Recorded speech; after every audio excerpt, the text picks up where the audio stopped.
ही marathon जी आहे पहिली marathon मुंबईमध्ये 1991 साल 1991 मेयर्स मॅरेथॉन ही पहिली मॅरेथॉन मी महापौर असताना शंकरदयाळजी शर्मा जे आहे प्राईज डिस्ट्रीब्युशनसाठी आले होते शिवाजी पार्क. पण त्याच्यानंतर मग 13 वर्ष काही झालं नाही. मग 2004ला प्रोकेमचे जे अनिल सिंग विवेक सिंग हे आले माझ्याकडे आणि त्यांनी सांगितलं की आम्हाला मॅरेथॉन आपल्याला सुरू करायची आहे. आणि त्यावेळेला मी उपमुख्यमंत्री आणि होम मिनिस्टर होतो आणि मग ती पहिलीच मॅरेथॉन होती. आणि मग त्यावेळेला मग रोड कसे बंद करणार, पोलिसांनी सांगितलं आम्ही रस्ते बंद करू शकणार नाही आणि अनेक रस्ते खोदलेले होते म्युन्सिपाल्टीने, ते बोलले आमचं काम होणार नाही. आता हे फॉरेनवरून लोक येणार, एखादा पडला भिडला तर अख्ख्या जगामध्ये नामोशी होणार आणि अनेक अडथळे होते. आणि मग शेवटी मी म्हटलं नाही आपल्याला हे करायचंच आहे. आणि मग सगळ्या अधिकाऱ्यांनी मदत करायचं ठरवलं आणि त्याच्यानंतर जे आहे ही मॅरेथॉन सुरू झाली. 10 वर्षानंतर पहिल्या ज्या 10 मॅरेथॉन जगातल्या आहेत त्याच्यामध्ये या मॅरेथॉनचं नाव सामील करण्यात आलं. आणि आतापर्यंत जो 450-450 कोटी रुपये जे आहेत डोनेशनसुद्धा त्यांनी आतापर्यंत वेगवेगळ्या सामाजिक संस्थांना दिलं. पण या मॅरेथॉनचा एक म्हणजे महत्त्वाचं उपयोग तर मुंबईचं फेस्टिवल झालेलं आहे, उत्सव झालेला आहे. आणि फक्त मुंबई नाही तर देशातले अनेक धावपटू येतात, पण परदेशातले फार मोठ्या प्रमाणावर धावपटू येतात. आणि अगदी ज्यावेळेला कसाबचा हल्ला झाला मुंबईवर त्यावेळेला काय करायचं, लाखो लोक एकत्र एका ठिकाणी जमवायचे की नाही जमवायचे, काय करायचं. संजय दयाळ त्यावेळेला पोलीस कमिशनर होते आणि त्यांचं म्हणणं होतं की आपण हे करू नये, परंतु आम्ही म्हटलं की नाही हे करायचं आहे. आणि त्यावेळेला मुंबईच्या लाखो लोकांनी पुन्हा एकदा रस्त्यावरून दाखवून दिलं की आम्ही कोणालाही घाबरत नाही, कुठच्याही हल्ल्याला घाबरत नाही, आम्ही सगळे एक आहोत. तर अशा रीतीने एक चांगल्या मॅरेथॉनचं जे आता महत्त्वाचं म्हणजे एक अलर्टनेस जो आहे सगळ्या गावागावातून शहरातून आलेला आहे. प्रत्येक स्थानिकचे त्यांचे ज्या संस्था आहेत, म्युन्सिपाल्टी असेल काय असेल जे असेल जिल्हा परिषद, त्या लोकांनी शहरात आणि गावामध्ये जॉगिंग ट्रॅक्स केलेले आहेत. त्याच्यामुळे मॉर्निंग वॉक केला पाहिजे, इव्हनिंग वॉक केला पाहिजे तब्येत सांभाळण्यासाठी. हा मोठ्या प्रमाणामध्ये ही जागृती जी आहे लोकांमध्ये आलेली आहे. हे एक मोठं फलित या मॅरेथॉनचं आहे. मॅरेथॉन इकडे असताना पक्षाची मॅरेथॉन बैठक सुरू आहे 2 दिवस.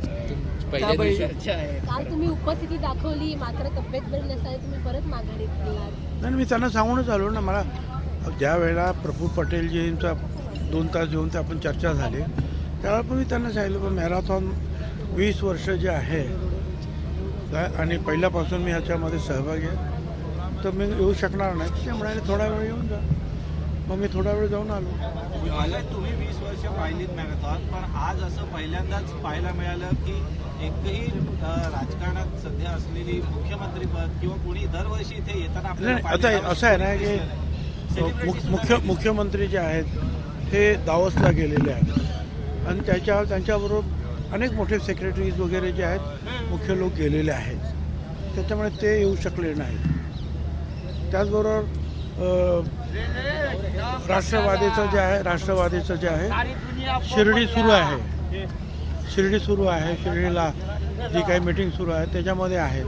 तरी त्यातून वेळ काढून स्पोर्ट्स मिनिस्टर भरणे मामा जे आहेत दत्तात्रय भरणे हे सकाळीच येऊन गेलेले आहेत. तर अशा रीतीने ज्यांना काही वेळेला तारखा अशा काय असतात की ती एकमेकांमध्ये गुंतागुंत असते त्यामुळे आले नाहीत. पण आपण पाहिलं की बरेचसे लोक इथे आले.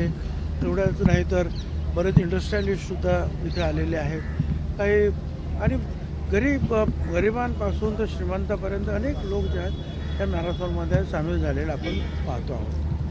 पालकमंत्र्यांची यादी जाहीर झाली आहे. पालकमंत्री प्रत्येक जिल्ह्याला मिळालेला आहे, पण काही लोकांना मला काही कल्पना नाही. सरकारमध्ये नसल्यामुळे नक्की कोण नाराज आहे काय मला काही माहीत नाही. आणि काय मी कालच ती यादी वाचलेली आहे. बीडचं पालकमंत्रीपद अजितदादांनी स्वतः घेतले, धनंजय मुंडेंनी. चांगली गोष्ट आहे ना.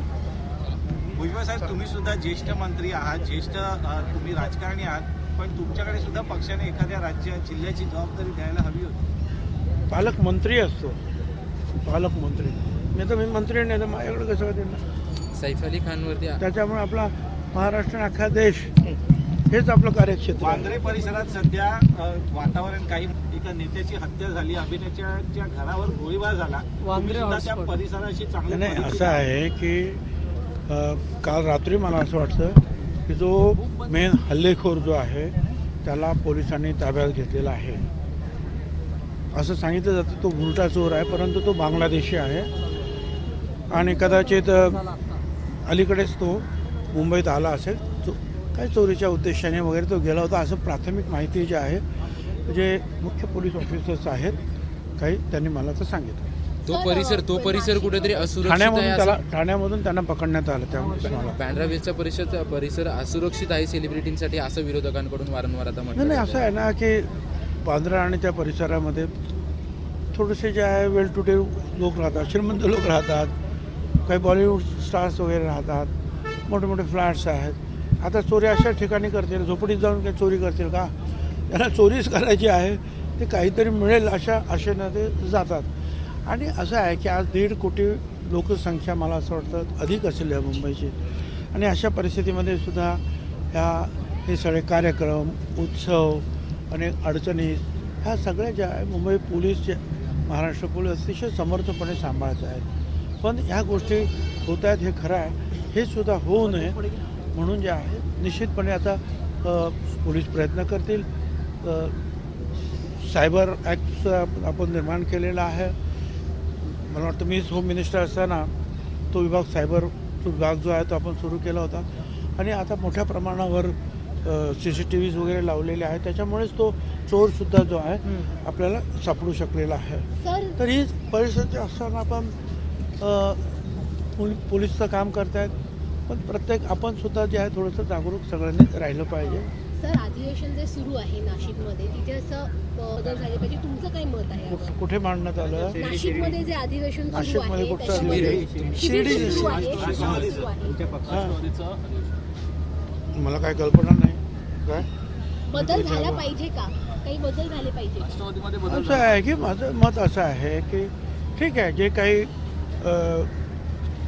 काम करू शकत नाहीत असे जर काही लोक त्यांना सापडले किंवा त्यांचा आता फारसा जो आहे ते ॲक्टिव्ह नाही आहेत तर बदल झाला पाहिजे. पण त्याचबरोबर एक पार्टीचं पार्लमेंटरी बोर्ड तयार झालं पाहिजे आणि त्या पार्लमेंटरी बोर्डमध्ये जे आहे महत्त्वाचे निर्णय, विशेषतः जे आमदार आणि खासदार यांच्या उमेदवारीचे निर्णय हे घेतले गेले पाहिजेत. आणि त्याचप्रमाणे जिल्हावारसुद्धा या कमिट्यांनी एक तयार झाली पाहिजे. आता ह्या निवडणुका जिल्हा परिषद महानगरपालिकेच्या आहेत, त्याच्यामध्ये सुद्धा अशाच काही कमिट्या ज्या आहेत की ज्या कमिटीमध्ये सर्व वेगवेगळ्या समाजाचे लोक असतील, चांगले लोक असतील आणि योग्य प्रकारे त्याची निवड केली जाईल. या गोष्टी असणं आवश्यक आहे आणि सामूहिक निर्णय जे आहेत घेतले पाहिजेत. मग ते जिल्हा पातळी असेल, शहर पातळी किंवा राज्य पातळीवर असतील. भुजबळ साहेब, एक उदयनराजेंची एक स्टाईल आहे ती यंदा इथे तुम्ही करताना पाहायला मिळालात. कॉलर उडवताना तुम्ही दिसला होतात. नाही, कॉलर उडवताना नाही, खालून जे आहे ना आमचे डॉक्टर सूर्या हे न्यूरोलॉजिस्ट आहेत मुंबई हॉस्पिटलचे, बॉम्बे हॉस्पिटलमध्ये आणि इतर हॉस्पिटलमध्ये मोठे आहेत. ते मोठ्या पदावर सुद्धा आहेत त्यांच्या ते असोसिएशन. तर त्यांची ही संस्था आहे APMC एपिलेप्सी फाउंडेशन.